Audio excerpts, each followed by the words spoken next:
자, 수요 공급 이어서 보죠. 수요 곡선입니다. 수요 곡선을 우리는 어떻게 설명하느냐 한번 잘 보시죠. 수요라고 얘기한다면 우리는 그 소비자들이 갖고 있는 이 상품에 대한 만족도, 거기에 대한 지불 의도, 이렇게 얘기를 합니다. 소비자가 이 어떠한 상품인지는 모르겠지만 이러한 A라는 상품에 대해서 만족도를 표시할 수 있다. 그 만족을 자신들이 갖고 있는 만족을 가장 높게 할 수 있는 효용 극대화라고 우리가 얘기를 많이 하는데요. 효용을 극대화하는 그러한 상품의 가격과 수량을 얘기를 합니다. 참 어떻게 보게 되면 뭐 간단하게 얘기할 수 있는 걸 좀 복잡하게 얘기한 것 같죠. 근데 이 정확하게 우리가 얘기를 한번 해보게 되면 우리는 이 수요라는 것이 사람들이 갖고 있는 이 상품에 대한 어떠한 그 만족을 표시를 하는데, 그냥 어느 정도의 만족을 얘기를 하는 게 아니라 이 상품이 나의 만족도를 가장 높게 할 수 있는 그러한 가격과 소비량, 이렇게 얘기를 하게 되는 거죠. 그런데 이 그 소비량이라는 것, 수요량이라는 것이 시장 전체의 수요량입니다. 각각 개개인이 갖고 있는 하겠다고 하는 의도를 보여주는 것이 아니라 시장에서의 소비자들이 모두 다 모여서 모두 다 한꺼번에 지금 얘기하고 있는 그러한 그 수요량을 얘기를 하는 겁니다. 그러니까 한국, 그리고 경기도 또는 서울, 종로구 그 안에서 어떠한 상품에 대한 수요량을 찾는다. 가능할 수 있습니다. 가능할 수 있는데 조사를 해봐야겠죠. 그리고 이것은 일정 기간 동안으로 측정을 해야 됩니다. 예를 들면 9월 1일부터 9월 30일까지 이 상품에 대한 수요량, 이런 식으로 얘기를 갖다가 해야 되는 거죠. 그렇지 않고 지금 이 순간에 이 상품에 대한 수요량, 그거는 찾을 수가 없습니다. 그거는 찾을 수가 없어요. 우리는 이거를 유량이라고 얘기를 합니다. 일정 기간 동안이다라고 얘기한다면 우리는 이것을 유량을 얘기하고 있는 거다라고 얘기하는 거죠. 저량은 무엇이냐? 지금 이 순간에 딱 남아져 있는 그 상태의 량, 이걸 얘기합니다. 저량으로 측정을 하게 되는 그러한 것들이 통화량, 저축, 이런 것들 있죠. 이거는 기간으로 우리가 얘기할 수는 없습니다. 지금 9월 31일, 9월 30일 그 말잔, 이런 식으로 우리는 측정을 하게 되는 거죠. 9월 30일 장이 끝나고 난 다음에 생기는 갖고 있는 통화량은 과연 얼마인가, 이렇게 우리는 측정을 할 수는 있습니다.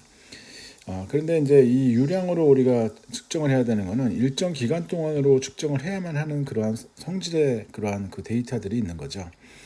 수요량이라고 얘기한다면 예를 들어서 우리가 냉면이라고 얘기해 봅시다. 냉면 언제 조사하느냐에 따라서 한번 다를 수도 있겠지만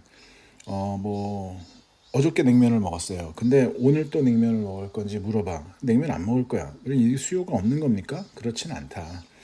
그렇진 않고 우리가 이것은 이러한 그 성질의 것들은 일정 기간 동안으로 우리는 측정을 해야 된다라고 얘기를 합니다. 그래서 수요량은 일정 기간으로 측정을 합니다. 여기서는 이러한 가격이 만약에 시장에서 결정되어져서 주어졌다라고 가정할 때를 얘기하는 겁니다. 이러한 가격이라면 사람들은 이 정도의 수요량을 갖게 될 거야 라고 얘기를 하게 되는 거죠. 만약에 이것보다 훨씬 더 높은 가격이라면 이러한 수요량을 갖게 될 거야 라고 얘기를 하게 된다, 이런 얘기입니다. 이 정도의 가격을 지불하고 내가 이 정도의 만족도를 얻을 수 있는 그러한 사람들만 이 시장에 들어오게 된다, 이런 얘기죠. 이 시장에서 수요자로 참여하게 된다, 이러한 얘기가 됩니다. 그래서 이 만족도라고 얘기하는 것, 그리고 그 만족에 대한 지불 의도로 우리가 얘기하는 것, 여러분들이 잘 기억해 주시기 바랍니다. 자, 그래서 이렇게 수요 곡선은 우하향하는 모습을 보입니다. 일반적으로 그렇습니다. 그래서 가격이 하락하게 되면 보다 더 많은 상품을 구입하려고 하는 그러한 성질을 갖고 있죠. 일반적으로 사람들은 그렇게 하는데 꼭 그렇지 않은 경우들도 있다, 이런 얘기입니다. 과시 소비라는 경우, 우리 한국에서만 명품이 그렇게 잘 팔린다고 얘기를 하죠. 과시하는 거 굉장히 좋아합니다. 과시하는 걸. 그래서 과시하는 걸 좋아하는 사람들은 어떠한 성질을 갖고 있느냐? 가격이 높을수록 더 살려고 그러는 거예요. 그 상품에, 어떠한 상품에 대해서 그러한 성질을 갖고 있다. 명품, 이런 것들, 어떤 게 명품인지는 잘 모르겠는데, 이 뭐 명품이라고 하게 되면 높은 가격에 오히려 더 많이 살려고 하는 이러한 것들을 본다라, 이런 얘기죠. 가격이 낮으면은 안 사, 뭐 이런 것들. 또는 기펜제, 우리가 얘기를 하는 거죠. 기펜이라는 사람이 발견한 그러한 개념인데, 설명한 개념인데, 만약에 소득이 올라가게 되면 지금 수요가 감소할 수 있는 그러한 상품, 뭐 이런 것들 우리가 생각할 수가 있죠. 그죠? 소득이 올라가 있는데 수요가 감소해? 그러니까 뭐 돈이 없어서 맨날 라면만 먹었는데, 너 돈 생기면 뭐부터 안 할래? 그러면 라면부터 안 먹을 거예요. 이렇게 얘기하는 사람들 뭐 있을 수 있겠죠. 돈이 없어서 맨날 그 뭐 대중교통만 이용을 했는데, 지금 돈이 생기게 되면 절대 난 대중교통은 사용 안 할래요. 뭐 이런 경우들도 있을 수가 있고요. 사람마다 다 다릅니다. 사람마다 다 다른데 일반적으로 비슷한 그러한 지금 상품들은 있을 수 있다. 이런 얘기들을 보여줬죠. 기펜이라는 사람이. 그죠? 그래서 수요 곡선은 이렇게 우하향하는 모습을 갖고 있고, 지금 이러한 소비자의 만족도와 지불 의도를 보여준다. 이 정도 여러분들이 잘 기억하고 있으면 좋겠다. 그리고 사실은 이러한 그 시장에서 만약에 주어진 가격이 이렇게 되어져 있다라고 얘기한다는 것은 지금 이렇게 수요와 공급이 일치하는 그러한 시장 상황을 얘기를 하게 되는 겁니다. 이러한 상황에서 사람들이 소비하고 있는 이러한 그 소비량은 이론적으로 지금 이 그 소비자들이 갖고 있는 자신들의 효용을 극대화시킬 수 있는 그러한 소비량이 될 것이다라고 이해하시면 됩니다. 지금은 뒤에서 우리가 소비자 만족도, 소비자 효용 극대화 뭐 이런 것에 대해서 더 공부를 하게 됩니다. 자, 수요 곡선이 그대로 있느냐? 수요 곡선은 그대로 있지 않습니다. 이 수요 곡선은 수요량과 가격의 관계로 보여주고 있기 때문에 이 가격 이외에 다른 요인이 나타나서 변화해서 지금 이 수요량이 달라질 수 있다라고 한다면, 이 수요량이 달라지는 것이 가격으로 설명할 수는 없고 가격은 그대로예요. 근데 소득이 늘어났어요. 수비를 더 한대요. 그러면 이렇게 이동하게 되는 거죠. 그죠? 이 상품에 대한 어떤 소비자들의 기호가 달라졌어요. 그러니까 기호가 달라지는 것에 대해서는 여러분들은 잘 이해하고 있지 않을까, 이런 생각을 하게 되는데, 뭐 뉴스에 따라서 달라질 수도 있고 광고에 따라서 달라질 수도 있고 뭐 여러 가지에 따라서 달라질 수가 있겠죠. 이런 것들 우리가 생각할 수가 있겠죠. 소비자들의 기호, 무슨 뭐 제로 콜라, 한동안 뭐 제로 콜라 많이 팔린다 그러니까 바로 무슨 어떤 뉴스 나옵니까? 지금 뭐 제로 콜라에 사용되는 그러한 뭐 어떤 성분이 암을 유발할 수 있다, 뭐 이런 얘기들 나오면서 사람들 기분 나쁘게 만드는 거죠. 제로 콜라 먹지 말고 원래 콜라 먹어, 이거 얘기를 하겠죠. 그죠? 뭐 이유는 알 수 없지만 하여간 뭐 그런 일들이 나오게 되는 거죠. 소비자들의 수요가 늘어나도 이 시장에서 갖고 있는 이 수요량은 달라집니다. 소비자들의 수요가 늘어나죠. 당연하죠. 그죠? 인구가 늘어나는데 한 명이 더 오고 두 명이 더 오고 유동인구 많은 쪽으로 가서 장사하겠다고 하는 사람들 많지 않습니까? 이런 거죠. 미래에 대한 기대. 현재는 이러한 가격으로 주어져 있는데 현재 가격이 달라졌어, 안 달라졌어? 안 달라졌어. 그대로야. 현재 가격은 이렇게 주어져 있어. 그런데 지금 미래의 가격이 오를 것 같으대. 올랐어? 안 올랐어? 오를 것 같으대. 이러한 기대를 하게 되는 거죠. 이러한 기대를 한다 그러면 야, 지금 미리 더 사두자, 이런 생각들을 하게 된다, 이런 겁니다. 그래서 사람들이 어떠한 기대를 하느냐에 따라서 많이 달라지는 거죠. 아니면 뭐 사람들이 앞으로 소득이 더 늘어날 것 같으대. 나 내년에 다음 달에 지금 뭐 계약이 뭐 이런 게 만들어지기로 거의 다 됐어라고 해서 한 뭐 얼마나 계약이 나오는데 뭐 한 150억 뭐 이런 식으로 얘기가 됐다. 그러면 거기에서 수익이 뭐 5%만 된다고 하더라도 꽤 크죠, 그죠? 그렇게 된다 그러면은 뭐 지금 야 한 달 뭐 땡겨 쓰자 이렇게 얘기를 할 수도 있다. 그래서 미래에 대한 기대가 수요를 변화시킨다. 연관제 가격 A라는 상품과 B라는 상품이 있어요. A라는 상품 만약에 지금 뭐 국수 여기는 뭐 뭐랄까요 라면 뭐 이런 여기는 무슨 콩국수 얘기합시다. 그러면 콩국수 라면 만약 대체제라고 대체가 가능한 그러한 상품이다라고 생각을 해봅시다. 만약에 라면 가격이 무지하게 오른대요. 라면 가격이 무지하게 오른대. 여기는 콩국수 시장을 보여주고 있는 거야. 라면 가격이 굉장히 올랐어. 그럼 라면 먹느니 차라리 콩국수 먹자 이렇게 얘기가 되겠죠. 그래서 대체제의 지금 가격의 변화에 따라서 이러한 그 상품의 수요가 달라질 수가 있다. 또는 보완제도 있습니다. A라는 가격 그 상품과 B라는 상품이 있는데 두 개를 꼭 결합을 해야 돼. 자동차, 휘발유, 뭐 이렇게 있어야 돼. 근데 휘발유가 무지하게 계속해서 더 오를 거대 가격이. 뭐 아니면 뭐 건전지, 2차 전지 가격이 무지하게 더 오를 거대. 그러면 그런 뭐 일이 나온다. 그럼 올랐다라고 한다면 자동차에 대한 수요가 감소할 수 있다. 이런 얘기죠. 이거의 가격이 오른다. 근데 이거의 그 수요가 달라져. 이렇게 되는 거죠. 그래서 지금 뭐 대체제와 보완제 이것을 우리는 연관제라고 얘기를 하거든요. 이 연관제의 가격이 달라졌다라고 하게 되면 지금 이 수요가 변화할 수 있다 이렇게 얘기를 하게 되는 겁니다. 그죠? 자, 이렇게 수요 곡선이 이동하는 모습 우리가 보여줬고요. 자, 수요의 그 모양이 다 똑같지가 않습니다. 어떤 상품은 수요 곡선이 이렇게 보여지고 어떤 상품은 수요 곡선이 이렇게 보여집니다. 이렇게 보여준다는 얘기는 지금 좀 평평하죠. 이거는 굉장히 가파르죠. 그죠? 자, 이렇게 되어져 있는데 지금 뭐 이 먼저 평평한 거 먼저 볼까요? 평평한 걸 보게 되면 어떤 식이냐면 가격이 떨어져도 가격이 조금만 떨어져도 수요량의 변화가 굉장히 크게 나타납니다. 그런데 지금 이렇게 그 가파른 걸 보게 되면 이렇게 가격이 떨어져도 수요량의 변화가 그렇게 많이 나타나지 않습니다. 왜 그럴까요? 가격의 변화에 얘는 굉장히 민감하게 반응하고 얘는 둔감하게 반응해요. 그러니까 얘는 지금 없어도 살아. 없어도 살아. 사치품 같은 경우 소비를 안 해도 돼.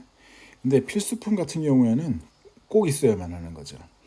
그러니까 뭐 옷, 뭐 의류나 식품류, 전기, 가스 뭐 이런 것들 있죠. 이런 것 같은 경우에는 상당히 민감하게 지금 그 반응을 할 수가 없죠. 그죠? 할 수가 없죠. 경기 그러니까 뭐 가격의 변화에 민감하게 반응할 수가 없습니다. 가격이 아무리 변해도 나는 그 상품을 꼭 사야만 하는 그러한 구입을 해야만 하는 그러한 거죠. 사치품 같은 경우에는 가격이 많이 변화한다 그러면 그렇게 많이 안 사도 돼요. 꼭 사치품만 이렇지는 않습니다. 예를 들면 사치품인데 꼭 이렇게 사치품만 민감하게 반응하는 게 아니라 대체재가 많으냐,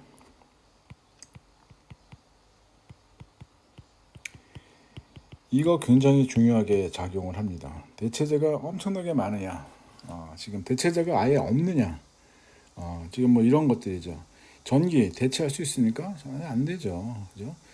도시가스 대체 못하죠. 뭐 이런 것들 있잖아요. 그런데 대체가 가능한 그러한 상품들, 대체재가 굉장히 많은 그러한 유에 있는 것들이 보게 되면 가장 그 대표적인 예가 도서 또는 콘텐츠, 음악 이런 상품들입니다. 콘텐츠 상품들 굉장히 많죠. 거기는 롱테일 마켓이라고 얘기를 합니다. 롱테일 마켓이라고 얘기한다면 수요가 이렇게 되어져 있다는 얘기죠. 아주 조금만 떨어져도 거의 수요량이 없어져 버려요. 그러니까는 아니 그러니까 아주 조금만 떨어져도 수요량이 많이 달라질 수가 있는 그러한 경우죠. 아주 조금만 올라도 수요량이 갑자기 확 줄어들어 버리는 그러한 경우입니다. 그래서 가격을 낮출 수 있을 만큼 낮추는 게 컨텐츠 시장이죠. 최하의 수준으로 지금 팔아야 돼요. 왜? 내가 조금만 높이면 다른 상품으로 대체하는 그러한 사람들이 많아지니까 이렇게 된다 이런 겁니다. 자, 근데 이거를 우리는 어떻게 표현을 하느냐 하면 이러한 것을 탄력성이라고 얘기를 합니다. 가격의 변화에 대해서 수요량의 변화는 얼마나 나올까? 근데 이것을 액면가 그대로 하게 되면 상품마다 너무나 많이 달라지는 거죠. 뭐 만 원대 상품하고 천만 원대 상품하고 뭐 100만 원 달라지는 거, 몇만 원 달라지는 거 이거 엄청나게 금액은 같지만 사실은 비중으로 보게 되면 크지 않잖아요. 다 다를 수가 있으니까 우리는 이것을 아예 퍼센테이지의 변화로 지금 측정을 하자 이렇게 얘기를 하는 겁니다. 가격이 1% 변했을 때 수요량도 1% 변했다라고 한다면 우리는 가격 탄력성이 1입니다. 그죠?